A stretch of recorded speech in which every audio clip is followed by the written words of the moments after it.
پیارے بچوں، ایک دفعہ کا ذکر ہے کہ ایک شہر میں ایک ذہین نوجوان اسد رہتا تھا۔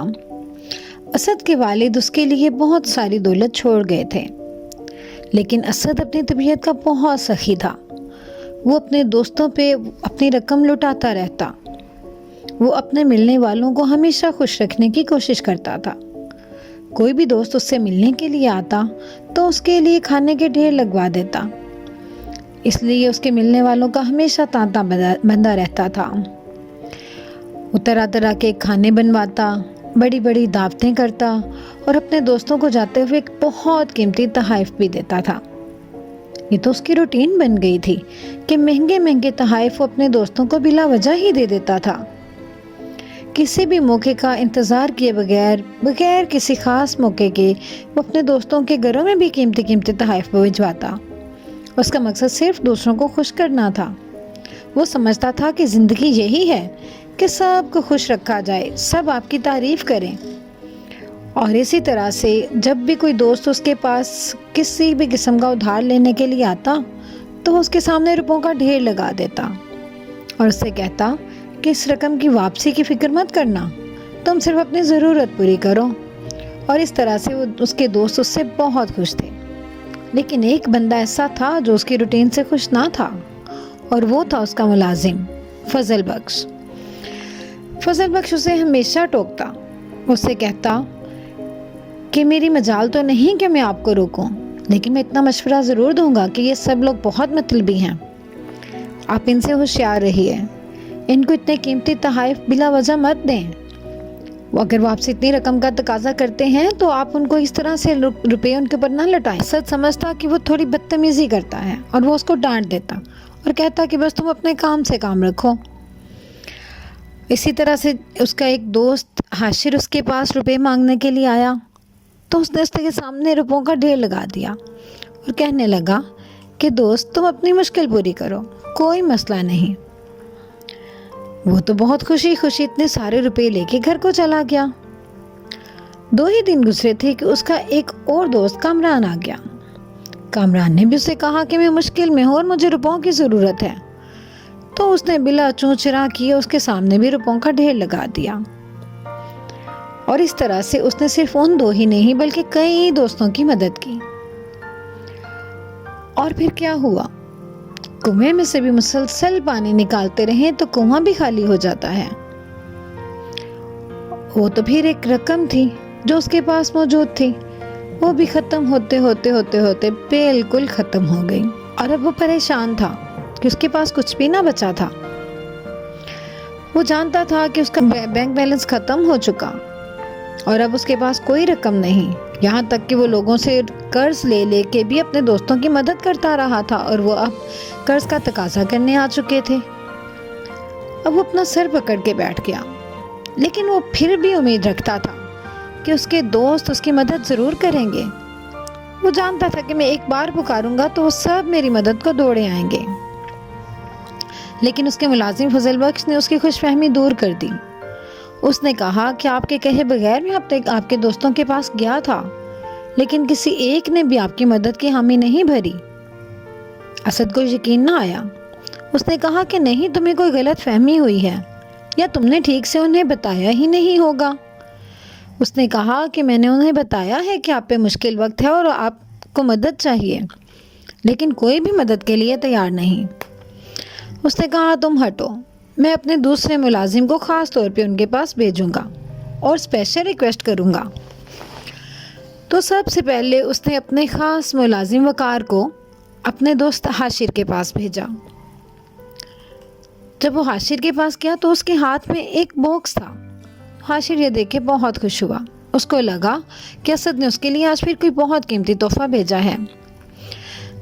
جب وقار نے اس سے کہا کہ یہ باکس خالی ہے اور میں اس لیے آپ کے پاس آیا ہوں کہ میرے مالک نے کہا ہے کہ مجھے تھوڑی رقم ادھار چاہیے کیونکہ میں بہت مشکل میں ہوں، تو اس کو تو یقین ہی نہ آیا۔ کہنے لگا نہیں بھائی، تم مذاق کرتے ہو، ایسا کیسے ہو سکتا ہے؟ وقار کہنے لگا کہ میں سچ کہہ رہا ہوں، اسد صاحب واقعی ہی بہت مشکل میں ہیں، پریشانی میں ہیں اور مقروض ہیں، انہوں نے لوگوں کا قرض واپس کرنا ہے، تو حاشر کہنے لگا ارے بھائی وہ تو انتہائی بیوقوف انسان ہے، میں اس کو کہتا تھا کہ اتنی دولت مت لٹاؤ، اب دیکھو نا جیسے اس نے دونوں ہاتھوں سے دولت لٹائی ہے تو اس کو غریب تو ہونا ہی تھا۔ اچھا خیر تم سنو، تم تو ایک عقل مند انسان لگتے ہو، ایسا کرو کہ تمہیں میں کچھ رقم دیتا ہوں، وہ تم اپنے استعمال کے لیے رکھ لو، اور جا کے اسد سے کہنا کہ جب تم آئے تو میں یہاں پہ تھا ہی نہیں، میں تو تم سے ملا ہی نہیں ہوں، میں تو کسی کام سے ملک سے باہر چلا گیا ہوں۔ وہ تو بہت غصے میں آیا، اس نے اس کی رقم اس کے منہ پہ ماری اور واپس آ گیا۔ پھر اسد نے اسے اپنے ایک اور دوست کے پاس بھیجا۔ وہ دوست کامران تھا جو کہ ابھی حال ہی میں اسے ایک بڑی رقم لے کے آیا تھا۔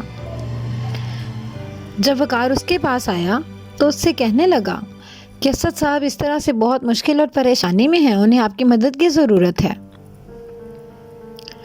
جب وہ وہاں پہنچا تو وہ کچھ اجنبیوں سے یہ بات کر رہا تھا۔ حاشر نے اچھا نہیں کیا، اس کو اس کی مدد کرنی چاہیے تھی، لیکن جب اس نے دیکھا کہ یہ تو میرے ہی گلے بلا پڑ گئی، مجھ سے ہی رقم مانگنے کے لیے آ گیا، تو کہنے لگا کہ ارے بھائی دیکھو میری بات سنو، تمہیں پتہ ہے میں تو خود مشکل پریشانی میں ہوں، میں کیسے اس کی مدد کر سکتا ہوں؟ اور اس طرح سے اس نے بھی اس کی مدد سے صاف انکار کر دیا۔ پھر وہ اس کے ایک تیسرے دوست کے پاس گیا جس کا نام احمد تھا۔ احمد سے جب اس نے جا کے کہا کہ اس طرح سے وہ بہت مشکل میں ہیں اور ان کے دوست حاشر اور کامران نے بھی ان کی مدد سے انکار کر دیا، تو احمد تو سن کے ایک دم حیران ہو گیا، کہنے لگا تم کیا کہہ رہے ہو؟ تم میرے پاس سب سے آخر میں مدد کے لیے آئے ہو، how nonsense you are, تم کتنے بے وقوف ہو، تمہیں سمجھنا چاہیے تھا کہ میں تو اس کا بہترین دوست ہوں، میں نے سب سے پہلے اس سے گفٹ وصول کیا تھا، تمہیں پتا ہے میں وہ انسان ہوں جس کو اس نے سب سے پہلا تحفہ دیا، تو اس نے مجھے سب سے آخر میں مدد کے لیے پکارا، کیا میری اس کے نزدیک صرف اتنی سی اہمیت ہے؟ دیکھو نا اب لوگوں کو پتا چلے گا اس نے مجھ سے سب سے آخر میں مدد کے لیے پکارا ہے تو میری کتنی انسلٹ ہوگی کہ اس کے نزدیک میری اہمیت ہی کیا ہے، تو میں اس کو رقم بالکل نہیں دوں گا۔ دیکھو نا اگر وہ سب سے پہلے مجھے مدد کے لیے پکارتا تو مجھے لگتا کہ اس نے مجھے اہمیت دی ہے، تو میں شاید اس کی ضرورت سے 3 گنا زیادہ رقم اس کو دے دیتا، لیکن اس نے تو مجھے اتنی سی اہمیت دی کہ سب سے آخر میں اس نے مجھے کہا، تو میں کیسے اس کے لیے جو ہے وہ کچھ کر سکتا ہوں؟ جاؤ اور اس سے کہہ دو کہ جا کے انہی سے مدد مانگے جن سے سب سے پہلے کہا ہے۔ اور وقار وہاں سے بھی منہ لٹکا کے واپس آ گیا۔ اس طرح سے اس کے عزیز دوستوں نے اس کو دھوکہ دے دیا۔ اب صرف ایک انسان تھا جو اس کی مدد کے لیے آیا، اور وہ تھا اس کا خاص ملازم فضل بخش۔ اس نے چند جمع کیے ہوئے روپے اس کے پاس لا کے رکھے اور کہنے لگا کہ یہ میری تمام عمر کی جمع پونجی ہے، میں امید کرتا ہوں کہ اس کو استعمال میں لا کے آپ ضرور اپنے لیے کوئی فائدہ کر سکتے ہیں۔ اور ویسا ہی ہوا، اس نے اس کو اپنے کام میں لگایا اور دن رات محنت کی، اور قسمت نے اس کا ساتھ بھی دیا، اور واقعی میں چند ہی دنوں میں اس نے اپنا کھویا ہوا مقام حاصل کرنا شروع کر دیا۔ اب اس نے اپنے پرانے دوستوں کو واپس ایک دعوت پہ بلایا۔ وہ سب بہت حیران ہوئے کہ اس کی تمام جائیداد، تمام دولت وغیرہ سب کچھ اس کے پاس ویسے ہی موجود تھا۔ وہ کہنے لگے اس نے یقیناً ہم سے کوئی مذاق کیا تھا۔ جب وہ اس کے پاس آئے اس سے کہنے لگے کہ دیکھو تم نے ہمیں اس ٹائم مدد کے لیے کہا جب ہمارا اپنا بہت برا وقت چل رہا تھا، دیکھو نا تم پہلے ہمیں کہتے تو شاید ہم تمہاری مدد کر دیتے، لیکن اس وقت تو ہم بہت مجبور تھے، اب کہو تمہیں ہماری مدد کی ضرورت ہے تو ہم تمہاری مدد ضرور کریں گے۔ اسد سب کچھ سمجھ رہا تھا، اس نے کہا کوئی بات نہیں، میں نے تم سب لوگوں کو معاف کیا، اور وہ حیران ہو گئے کہ اتنی جلدی معافی مل گئی۔ خیر وہ اس کو دوبارہ سے لوٹنے کے لیے تیار بیٹھے تھے، اور ان کی نظریں اب بھی کھانے کے ان ڈھکنوں والے برتنوں پہ تھیں جن میں سے دھواں اٹھ رہا تھا اور بہت مزے کے لگ رہے تھے۔ وہ چاہتے تھے بس جلدی سے بات ختم ہو اور ہم کھانا شروع کریں، کیونکہ وہ وہاں سے بہت مزے کے کھانے کھاتے رہے تھے۔ لیکن یہ کیا، جب اسد نے برتن سے ڈھکن اٹھایا تو وہاں میں کچھ اور نہیں بلکہ گرم پانی تھا۔ وہ گرم پانی میں سے دھواں نکلتا ہوا دیکھ کے حیران رہ گئے کہ یہ کیا تھا، اور ابھی وہ حیران ہو ہی رہے تھے کہ اسد نے وہی باؤل پانی کا اٹھا کے ان کے چہروں کے اوپر ڈالا اور کہا کہ شاید یہ گرم پانی تمہارے دماغوں میں پڑنے سے تمہارا دماغ کچھ کام کرنے لگے اور تمہیں سمجھ آ جائے کہ کسی انسان کے ساتھ کیسا برتاؤ کرتے ہیں، خاص طور پہ اس انسان کے ساتھ جس نے ہمیشہ تم لوگوں کے مشکل میں تمہارا ساتھ دیا اور تم لوگوں نے بدلے میں اس کے ساتھ کیا کیا۔ تو اب یہ ہمیشہ یاد رکھنا کہ جو انسان تمہارے ساتھ نیکی کرے اس کے ساتھ کبھی برا نہیں کرتے، بلکہ اچھا دوست تو وہ ہوتا ہے جو مصیبت کے وقت میں کام آتا ہے۔